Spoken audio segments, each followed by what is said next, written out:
Okay, cool. So without further ado, we'll introduce the panel, inshallah. If I could ask you guys to introduce yourself, just a little bit about what you do and the businesses you own, and then we'll get straight into it. Assalamu alaikum everyone. My name is Miss Bimagaradia. I'm the founder of Iman Active, a modest activewear brand that I set up 5 years ago now, in 2019, whilst I was still a university student. I couldn't find activewear that was modest enough for me, covered me in the right areas, that was functional, that I could move around in, and at a decent price point. So I started with no experience in university, and 5 years later, alhamdulillah, we've now sold to tens of thousands of women across the world, empowering them on their fitness journey. Assalamu alaikum everyone. I guess I'll give like a slightly different spin on the introduction this time, just to keep you guys guessing. So I think the two aspects to what I've been up to over the last few years that's relevant here. One is I was a corporate lawyer, and then raised some early stage funding, and then we went full time and we set up IFG and Curate Capital, and that's been quite a journey over the last 4 or so years. So that's one, I guess, set of experiences. The other interesting experience is within Curate Capital itself, we actually have a venture fund. So we've invested in 90 plus early stage tech companies. And so through that process, you actually end up speaking to, 1,000 plus startup founders up and down the country. And you very quickly get a sense of what works, what doesn't work, what kind of looks right, you can't really ever tell what's going to win or not, but what you can do is you can start pattern matching with what has the potential ingredients of actually having a chance at winning. So yeah, those are the two relevant areas that perhaps might be interesting for this conversation. Assalamu alaikum. I'm Azza Kayyum. I'm the founder and managing director of Q Sustain Limited. We're a consultancy based in Manchester on Oxford Road in the centre in low carbon technologies and sustainability, low carbon design. I'm a chartered engineer by background, mainly in the construction and infrastructure sector. So we work on big rail infrastructure projects and decarbonisation of the railway, big clients like Network Rail, Advanced West Coast and other some building developers and contractors. Thank you. Okay, amazing. Jazakallah for that. I thought it'd be good to start with, as you have the mic, convenient. But if you could talk about a little bit of your background. So you started off as a project manager, and you have a background in engineering, like you said. How did you come up with your idea for Q Sustain, and how did you know that it was worth pursuing, and what was the value behind that as well? Yeah, so I actually was, when the downturn came in, mainly was in the construction sector, 2007-8. I was told to go to Birmingham. I was working for a big company there called Mace, who were big, huge project managers, project engineers. And I said, okay, if that's what you want to do, we'll go to Birmingham. I was based in Manchester. And I worked on one of the biggest railway redevelopments in the country at the time. It was the redevelopment, everyone was here from Birmingham, the Birmingham Euston Station, so the big train station in Birmingham. It was a £700 million project at the time. And as I started that project, as a project engineer, project management role, I was basically in a client team with Network Rail. They started to ask me what else I want to get involved, and I kept giving them ideas from my engineering background around ideas to reduce carbon, be more sustainable. There was a huge redevelopment of the station. They expanded it 4 times the size it used to be, more escalators, more lifts, which all needed more energy, which was consuming more carbon. And sustainability, and the thought around being sustainable wasn't really at the forefront back then in 2008-9. So I kept pushing ideas actually based on our faith as well, because we don't realise how important sustainability is in our faith. Now it's like the word, ESG, CSR, etc., corporate sustainable strategies. These are all based on our faith anyway. So it's nice to push the agenda around sustainability, say, look, we can do this, we can do renewables, let's put solar panels on the roof. And at first, some of the thoughts a bit crazy, like, no, we don't do this in the railway, we do things traditionally. So I started to push the boundaries more and more, and the more I started to get the ear of the client team, the councillors who were funding a lot of the project, and the government, the DFT, and I started to go to high-level meetings, getting challenged, getting put back, being told I was a triple causer, causing delays in the programme, adding more cost. But alhamdulillah, as time went on, sustainability became bigger on the agenda, climate action, they started taking it more seriously, and then towards the end of that project, like 8-7 years on, I come towards the end of the project, 2014, 15, I thought, you know what, I've learned so much here. I didn't feel like just going on to the next project was the right thing. And I started to speak to more people around me. They said, oh, you've done all these achievements. And then we started to win awards, winning at the rail for others, and we're going to award ceremonies and winning lots of awards, mashallah. And then I thought, I have to do something here. I just can't get the itch. But at the same time, when you're used to a certain salary and you're in a decent position, especially being from a minority background, etc., you kind of feel, I can't set up a business and work for like say Network Rail and others because how will I get that work? You know, they can't even pronounce your name, let alone give you the business. So I did have these kind of thoughts and feelings, but then I thought, you know what, the timing seemed right. I started to reach out to some of the client teams and said, well, this is what I'm thinking of doing, because they were exploring other projects. And they said, well, if that's what you want, we still need you. You know, you've learned X, Y, and Z, you know, the processes, procedures, you've got us all these awards. And they actually said, look, we'll back you if you do this. So I kind of finished on a Friday. And alhamdulillah, I had like a 2-3 day contract on the Monday. So I didn't really have a gap. And alhamdulillah, you know, that really kind of got me started. And from then it was like, the rest is history. Then I started to slowly like, chip in and then get onto other developments, speak to other client teams. And it was only through reputation really that then the likes of Network Rail passed me on to like Avanti Rail, to Northern Rail, through projects after projects. And here we are today, you know, we've grown a team. We're based in the city centre and so the rest is history. And we still continue to do a lot of good work around decarbonisation, sustainability, writing strategies, and trying to expand our base and work with other clients and develop apps and technologies around that. So it's a bit of a long answer, but there's a bit of history around that. So I hope that answers that question. No, I think that's really, really great, and I'm sure they appreciate the audience also appreciated the transparency there. Moving on to Miss B. Sorry to put you on the spot, but it's lovely to have some female representation on this panel. No offense to you guys, but I think myself and some other people are also really curious to understand what it's like being a woman in where you are, what challenges you faced in starting a business at this scale, Forbes 30 and 30, mashallah.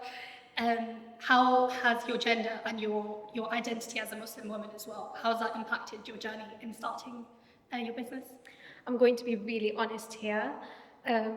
Alhamdulillah, because of the industry that I'm in and the products that I give out and the people that I serve, I've not had very much challenges and setbacks, and it's just because my audience, you know, the women that I help and empower through the products, they've all been really, really supportive. But I would say, obviously, you know, with social media, there's been a few criticisms here and there in terms of, I've had some comments in terms of, you know, like, why would you, as a Muslim woman, put yourself out there like that in terms of like marketing, or even invalidating my idea of having sportswear for Muslim women, because some people don't really agree with the fact that, you know, women should be in the gym. But with that, I just have to really ground myself in terms of what was the intention? What was the intention in terms of why did I create this brand? I created it so more Muslim women, there was less barriers for entry in terms of the gym, and also reminding myself of, you know, the story of Khadija radiallahu anhu, a very successful merchant, you know, employed our Prophet sallallahu alaihi wasallam as an employee, and really championing that and believing in that. No, that's really, really great to hear. And at the end of the day as well, like health is a really big part of our religion as well, and you're limiting barriers for our Muslim women to be able to work on that side of their lives and to be able to put that focus and energy into going into the gym and focusing on that. So really, really great to hear. And Ibrahim, our Islamic finance guru, with your exposure to a variety of businesses like Curate, what do you measure success? Like, what's your success criteria? Yeah, I'll answer that. I'm just interested, by the way, for the audience. I'm trying to figure out why you're here. So can I have a show of hands? Who's like, is it that you're interested in at some point setting up a business? Could you just stick your hand up if that's the case? Could I have a show of hands if you're just generally interested in entrepreneurial journeys? Is that okay? So that's probably the other half. Okay, so that's interesting. So I guess the question is, what's the North Star? There needs to be a North Star, and you need to be doing business for the right reasons. And if you don't have that clarity, then often you're just playing at being a business person. And I find this a lot from people who are in a relatively cushy professional job, and I will be blunt, and they have this kind of nice idea, and they've got a nice deck, and they've been messing around with it in their, with their friend for the last 2-3 weeks, maybe 2-3 months, maybe 2-3 years, and then they come to me or someone, and they say, look, what should we do with this? We're not exactly sure. We think this is like the next big thing. We definitely think this is a goer. But we're a bit confused. What should we do? And I can immediately tell that unless they dramatically change what they're doing, they're just immediately, it's going to be a complete flop. I just tell them that, look, you're playing at business and it's a complete waste of time. Doing business and being an entrepreneur, in a way, is like hand-to-hand combat. You have to think from first principles. You're going in and you don't have the cushion of someone else telling you what to do. You don't have the cushion of clarity on, this is your role as a junior associate or a junior analyst, and this is what a junior analyst does. It's actually the messiness of, we don't even have a business model. We have a vague idea of this is roughly where we operate, and we have a vague idea of these are the people who have the money that we need to offer value to get that, over to our side. But then the rest is up to us. And in the middle of it all, you have to make sure that you're cleaning, you're changing the bins. I mean, I've been doing that over the last couple of weeks. You're cleaning the toilets. I've been doing that over the last couple of weeks. And that's consistent theme over several years. And so, there's this like kind of rosy idea that is kind of, you've got this playbook and you execute on this playbook, and then you ultimately end up looking like Jeff Bezos and have nice little TikTok shorts made about you. The reality is that, and it comes back to the question, why are you doing that? And for me, it's about, we want to help the Muslim community level up financially. We were doing this in 2015, 2016 as a hobby, as a labor of love, and we weren't earning any money from it, and we continued doing that until 2019. And that was the first time we even thought about putting it on a more commercial and sustainable footing. And so the thing that the North Star has to be crystal clear, and that has to be the thing that you're optimizing for, and it has to be solving a real problem for humanity. And if you continue doing that, and you continue doing that for 5 or 6 years, then you'll kind of start touching at world-class levels, and you'll start getting remunerated for it. It's kind of as simple as that. I have a sort of second part question for you, if you don't mind. We had a separate conversation prior to this panel, and you mentioned how it differs for each type of business and how to finance these startups. How would you advise new business owners to finance their businesses in a Sharia-compliant way? Yeah, it's a great question. So there are effectively, I would say, 2 types of business out there. You've got traditional businesses, and then you've got what I call venture or tech kind of scale businesses. And neither one is better than the other. They're just 2 different beasts. And it's really important because the venture tech stuff can often be the sexier stuff. And so you get a lot more feedback about what that looks like, and you kind of aspire to be like that. But the boring private equity kind of traditional business, you don't necessarily have as much feedback there. And so what ends up happening is you think, your business is actually a traditional business. For example, I think in our 3 cases, I would say your businesses are probably more traditional businesses. And our business is, I don't know, arguably it could be seen as a traditional business or a venture scale business. A classic, what do I mean by the 2? What I mean by the 2 is you've got on one side Microsoft, which is typically a software first business that has really high margins. So what it means is like for every new bit of work that Microsoft wins, where it gives away 10 different Outlook licenses, it has tiny additional marginal cost. Whereas for every new bit of work that you do, there will be a core cost associated with having to do it. Or for every piece of clothing that you sell, there's a core cost of actually having to buy the clothes. And so that's kind of the difference between a venture and tech scale business and a traditional business. And so the funding for that will look very different as well. Whereas with venture, you go to venture funds and angel investors, and you see some higher valuations as a result of that. And then there's lots of funding rounds so that you're building up the critical mass, and you're taking a lot of dilution. Whereas with a private equity or a traditional business, you're typically going to only need 1 or 2 funding rounds, and you might actually have Sharia compliant debt funding that you throw into the mix there as well. And that's a much more suitable method. Where things go really wrong is where people mix the two up. Because where you mix the two up, you end up having a huge amount of dilution. Let's say you've gone for venture scale funding in your traditional business, you've gone for a huge amount of dilution, but actually the revenues don't really match that, and so you've ended up giving away too much of your business. And you got taken in by the allure of venture funding, but not actually having the match for it. And vice versa is also applicable, and that runs into other issues. Jazakallah khair for that. As this is a breakout session and you guys are all here and keen to understand certain different things with startups, there's also a segment for you guys to ask questions to the panelists. So now moving into a question and answer round, you guys can have the opportunity to really put these guys on the spot and test their knowledge.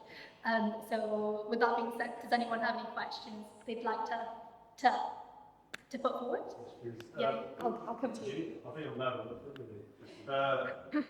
So what would you say about saturation of the business as you started off into something and you feel like the industry is saturated? Happy to jump in. You want to go? Go ahead. You want, in a venture business, you want to look at what's called the target addressable market. So you want to see how big is this potential business going to be.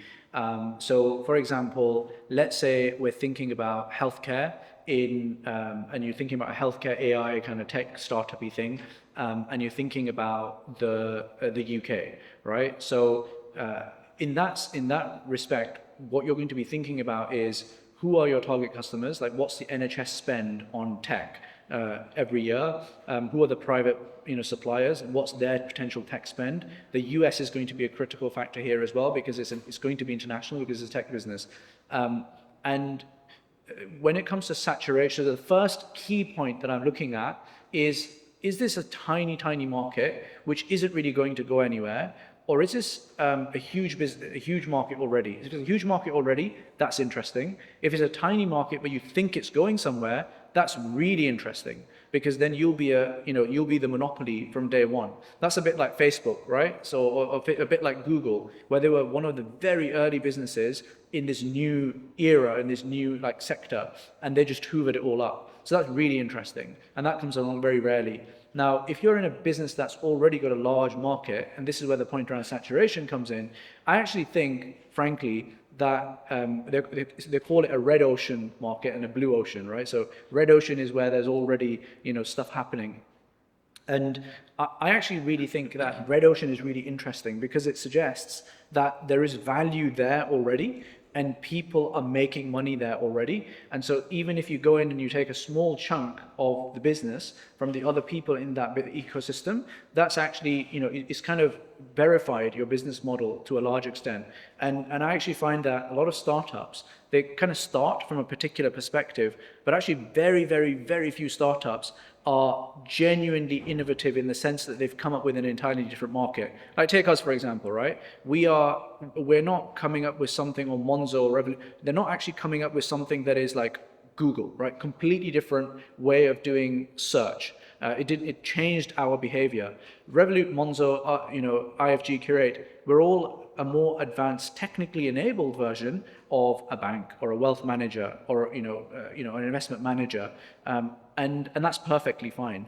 And the vast majority of businesses are like that. So that's, I think, where the point of saturation comes in. But I wouldn't worry about it too much as long as the market is large enough. So just to add to the point, you'll find in any ideas you have in business, you'll always see more saturation, you'll always see more competition.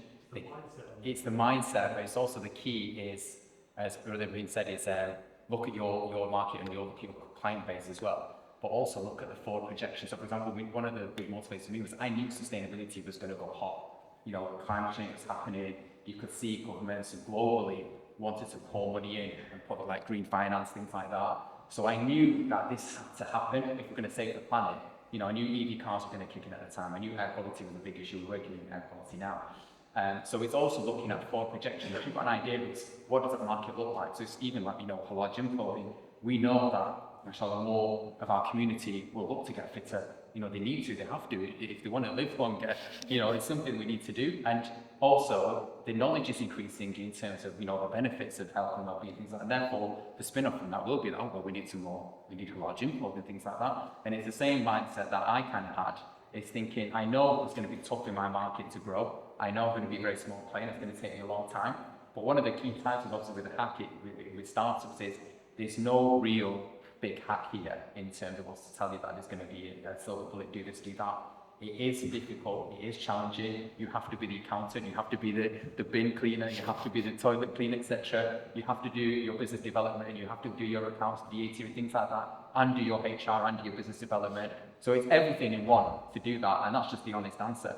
Is if you have to be prepared to work hard, be disciplined, all the characteristics that Dean told us anyway, to make it through. But don't be scared of the fact that, oh, this is actually, think about how you're going to make a difference. What you're going to do differently in this business sector that will make you stand out more than others. Thank you. I don't know if you. Yeah. Just to add on that, from my personal experience, when I first started Iman Active, there was modest gymwear wasn't really a thing, and now we see the likes of Gymshark, Adidas, Nike, they're all tapping into this market. And obviously, as a business, when Adidas first made their announcement 2 years ago that they're also starting a modest gymwear brand, not going to lie, I was really scared.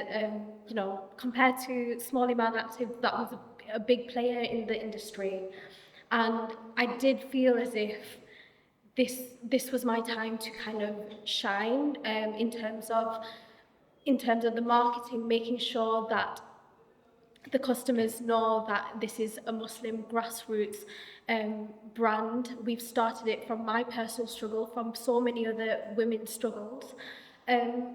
But just to add on that point, the main thing is whatever industry that you're going to go down, there's obviously going to be people that are already there, the players already there, and in that sense, you will need to be innovative, and you will need to see and study your customers.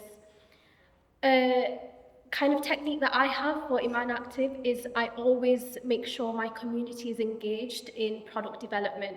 So for example, you know, we've done a new swimwear line, we've done a hiking range line, we've done a running collection, we've done very, very specialized clothing lines. But I think that's a good idea, but I need to make sure my customers also feel that way. So before, you know, if you guys have an idea, or if there is something that you want to go down, the best thing to do really is to talk to your target market. If there's an idea that you already have, maybe, you know, go down the route where you utilize your social media platforms, you open that conversation, you make a video basically stating, this is a good, you know, a good idea that I have, what do you guys think, and really, really talk to your target audience. Another question.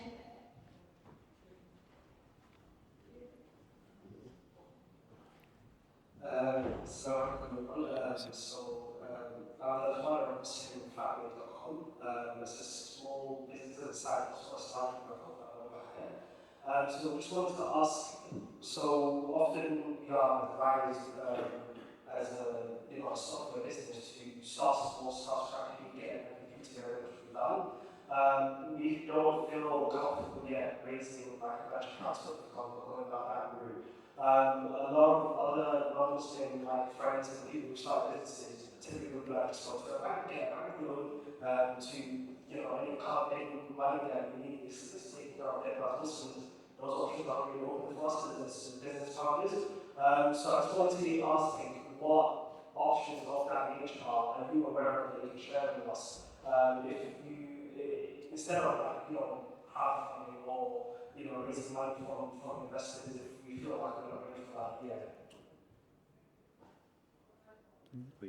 What's your expertise? All right. So funding is not something that is a problem to solve, just on day one. Funding is a problem that is a persistent question that remains throughout the life cycle of a business, all the way until you're listed as well, and you're much, much larger. Even the listed companies, they're issuing new finance, they're raising debt, they're constantly having to think about financing, and so the question. So it shouldn't be really a question of who's going to help Muslim businesses out necessarily. I'll come to that in a second.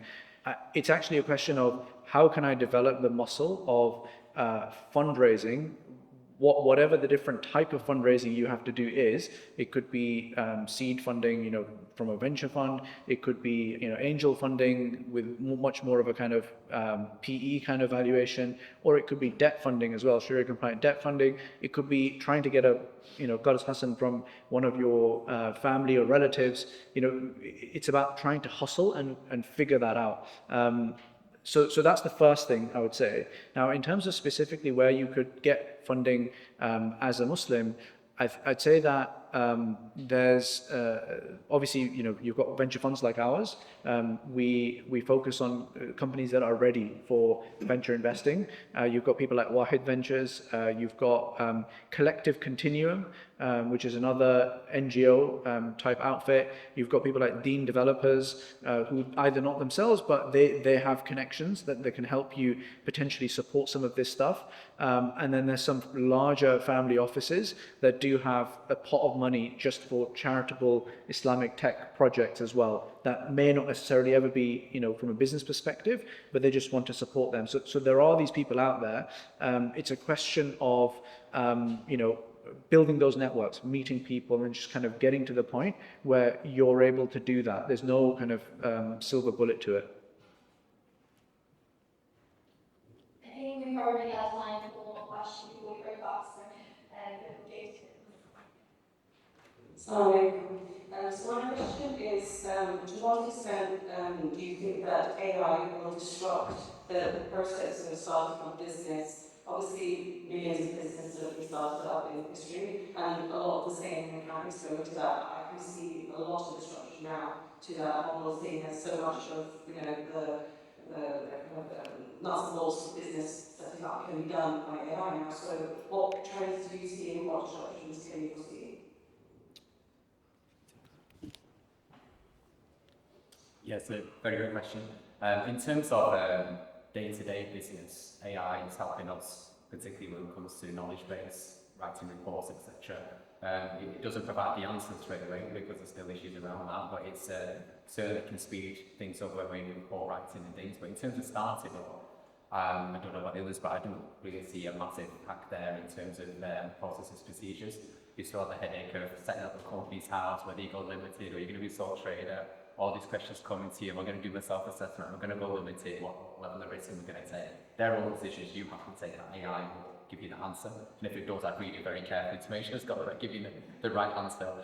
So I think in terms of starting though, you're still going to have to go through them processes, procedures like any other business would, and make sure you have your detailed model base there in terms of business case and what you intend to do, which market you intend to approach. It could probably help you in terms of who would be your target market, what's the saturation point, what's your competition. Getting them answers would be a lot faster probably. So I think in terms of you need to be fundamentally asking that question yourself in terms of what is the area I'm going into, what's the segment, what's the target market, what's my competition. And yeah, I think AI will help you in terms of getting your strategy together a lot faster. And I think it's more speed than anything, but the base of it, you still have to probably do yourself. I don't know what there's got opinion on that. I mean, I think I use ChatGPT more than I should admit, in terms of social media kind of like captions and business plans and business planning. So I think, obviously there is, drawbacks to AI in terms of replacing, but I think for my business, I've utilised it in a way that new ideas can be formed from that. I might as well jump on to the AI bandwagon. I think AI, it's definitely the next big wave. That's just categorically true. We've had cloud, we had mobile, we had the Web 2.0, we had like the internet in the early noughties. This is the next big wave, and it's causing huge amounts of disruption. Now, as a startup or a business, thinking about it, how does this fit in? I think if you're starting from first principles, there's probably two main ways that I would be thinking about AI. The first and more exciting way is, what are the implications of AI, and does it enable something that wasn't ever possible before? So, does this rise of technology unlock something, unlock a new type of behavior that wasn't possible before? I'll go back to the example of, let's say, Google, right? Where the rise of those algorithms and the internet meant that for the first time, people, rather than going to libraries or books or their teachers, they were actually able to just search the internet in a way that was, profoundly powerful. Now, and to give you an example of where AI could fundamentally change behavior, it could be that, if you, and we've got this kind of rise of agents at the moment. So if you have a personal agent that's now able to speak to 1,000 restaurants, let's say, right, to book you the most ideal, optimal meal relative to what you want to do. And on the restaurant side, they are also, they've got their AI agent that they're speaking to. Now, that fundamentally changes the way that restaurants are booked. I'm not saying that's a particularly great idea, or I would invest in it, but that's a new behavior that has been unlocked because of the way that AI has come about, or like a fundamentally new. So the second aspect of how I think about AI is, does it dramatically make something faster, cheaper, better? And does it make things dramatically faster, cheaper, better in areas that are particularly expensive? And so a lot of big VC funds and a lot of the tech industry is focused around lawyers, doctors, and software engineers, and looking to try and automate that heavily. Because if you can automate that behavior heavily, then actually saves you a lot of money, a lot of time. So as a new startup, whatever you might be doing, there are going to be a whole bunch of processes and infrastructure that you're going to have to set up that a legacy business would have has got human beings and legacy tech doing that. If you can replace all of that out from the ground up and make it AI focused, then that actually does allow you to create significant additional margin. Of course, the execution and the actual service provision needs to be really good still. But if that is good and they're also good, but your costs are just much cheaper, then you will win out. So I'd say those are the two interesting ways that I'd be thinking about AI for any new startup.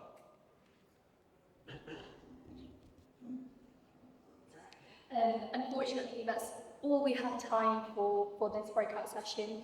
It was a really, really great informative session. I'm sure the audience will agree. So if we could all give these guys a really big round of applause.